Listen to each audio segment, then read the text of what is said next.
जोहार दोस्तों, बहुत बहुत स्वागत है। जैसा कि आप सभी जानते हैं कि सहायक आचार्य की भर्ती सुप्रीम कोर्ट से जजमेंट आने के बाद ही हो सकती है, लेकिन उसी बीच दोस्तों झारखंड में और एक केस हुआ था हाई कोर्ट में। उसमें सहायक आचार्य भर्ती पर रिजल्ट जारी करने पे रोक लगा दिया है।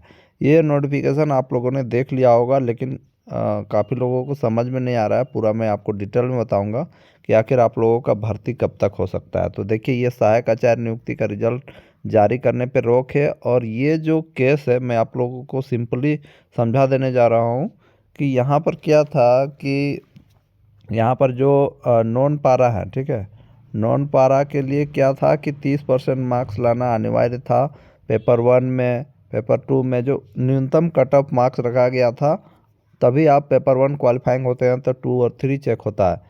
लेकिन यहाँ पर क्या किया गया था, पारा टीचरों के लिए जो न्यूनतम मार्क्स था उसको हटा दिया गया था। क्योंकि पारा टीचरों ने, मैंने आप लोगों को पहले भी बताया था कि पारा टीचर मतलब पारा टीचर मुख्यमंत्री के पास गए थे। इन लोगों ने कहा कि हम लोगों का हटा दीजिए, और बहुत सारी ऐसी चीज़ें होती है जो झारखंड सरकार अपना वोट जीतने के लिए करती है, और उन्होंने वही किया कि पारा टीचरों के जो है क्वालिफाइंग मार्क्स हटा दिया। एक्चुअल में एक एग्ज़ाम में आप इतना छूट नहीं दे सकते हो। पारा टीचरों को ऑलरेडी 50% का छूट है, फिर भी अलग से न्यूनतम कट ऑफ मार्क्स में भी छूट है। यहाँ तक कि मैं आप लोगों को बता दूं, पारा टीचरों ने एक केस किया था जिसमें आकलन परीक्षा को जेटेट परीक्षा के समतुल्य मानने के लिए भी केस किया गया था। तो मैं आपको बताना चाहूँगा, मुझे पता था कि इस पे केस होने वाला है, क्योंकि ऐसा आप नहीं कर सकते हो। दोनों स्टूडेंट्स आपके ही हैं, नॉन पारा भी है, पारा भी है, फिर भी आप ऐसा नियम लागू करते हो, अचानक ब्राउज़र चेंज करते हो और बोलते हो कि नहीं, पारा टीचरों के लिए अलग नियम रहेगा। एक ही बहाली में बोलते हो अलग नियम रहेगा, नॉन पारा के लिए अलग रहोगे। इसलिए ये केस किया गया था। अब ये मामला रिजर्व रखा गया है, तो इसमें जिन्होंने केस किया है नॉन पारा ने, उनका जीत होगा।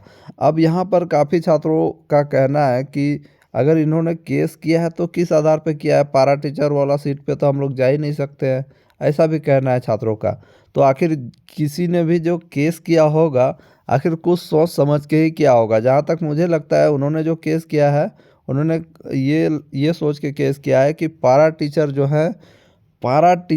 जो हैं उनकी न्यूनतम कट ऑफ मार्क्स हटाई जाए, और पारा टीचर के जो सीट बच जाते हैं, अगर उनकी नियुक्ति नहीं हो पाती है, तो उन सीटों में नॉन पारा को भरा जाए। ये केस हो सकता है। नहीं तो आप सोच के देखो, अगर अगर पारा टीचरों का जो है न्यूनतम कट ऑफ मार्क्स हटाने से नॉन पारा का फ़ायदा क्या होने वाला है, यही सोच के देखो।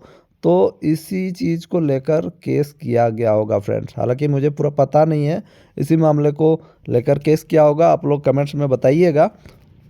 और एक चीज़ मैं आपको बताना चाहता हूँ कि ये जो रिजल्ट पे रोक कितना दिन रहेगा, देखिए सुप्रीम कोर्ट का जजमेंट आ जाएगा ना फ्रेंड्स, तो ये जो है सहायक आचार्य की जो नियुक्ति है ये हो पाएगी।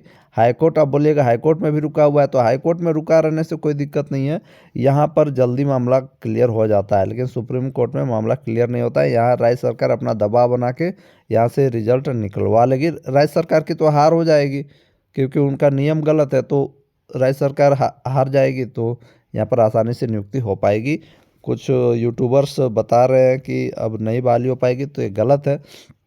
और एक चीज़ मैं आपको बताना चाहूँगा, जो मामला है अभी अमृता कुमारी वर्सेस झारखंड सरकार, अमृता कुमारी वर्सेस झारखंड सरकार, बीएड वर्सेस डीएलएड वाला केस जो चल रहा है, जो बीएड कैंडिडेट 3,000 स्टूडेंट्स जो बैठे हैं सहायक आचार्य भर्ती एग्जाम में, ठीक है, तो ये भी केस चल रहा है। तो इसमें भी जो है ये लोग डेट पे डेट ले रहे हैं, ताकि जो बीएड कैंडिडेट है उनकी नियुक्ति हो जाए, और फिर बाद में क्षमा याचना के रूप में इन्हें 1 to 5 से में पढ़ाने का मौका मिले, और इन्हें बाद में निकाला नहीं जा सके।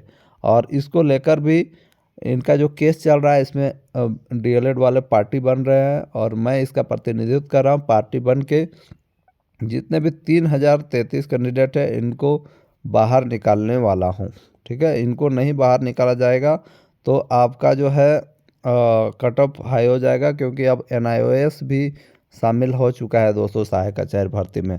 तो आप लोग जितने भी कैंडिडेट हैं जो सहायक आचार्य भर्ती लिखे हैं, डीएलएड कैंडिडेट, आप लोग चाहते हो कि बीएड को यहाँ से बाहर किया जाए तो आप लोग हमारे व्हाट्सएप ग्रुप में जुड़ जाइएगा। व्हाट्सएप ग्रुप का लिंक मैं नीचे दे रहा हूँ, है ना। टेलीग्राम का भी लिंक दे रहा हूँ। और अपना सहयोग ज़रूर से ज़रूर करें ताकि हम लोग आप लोगों के लिए ये काम कर सके। और जितने भी 3033 स्टूडेंट हैं बीएड वाले जो 1 to 5 में बैठे हैं, इनको भर्ती प्रक्रिया से बाहर कर सके रिजल्ट आने से पहले।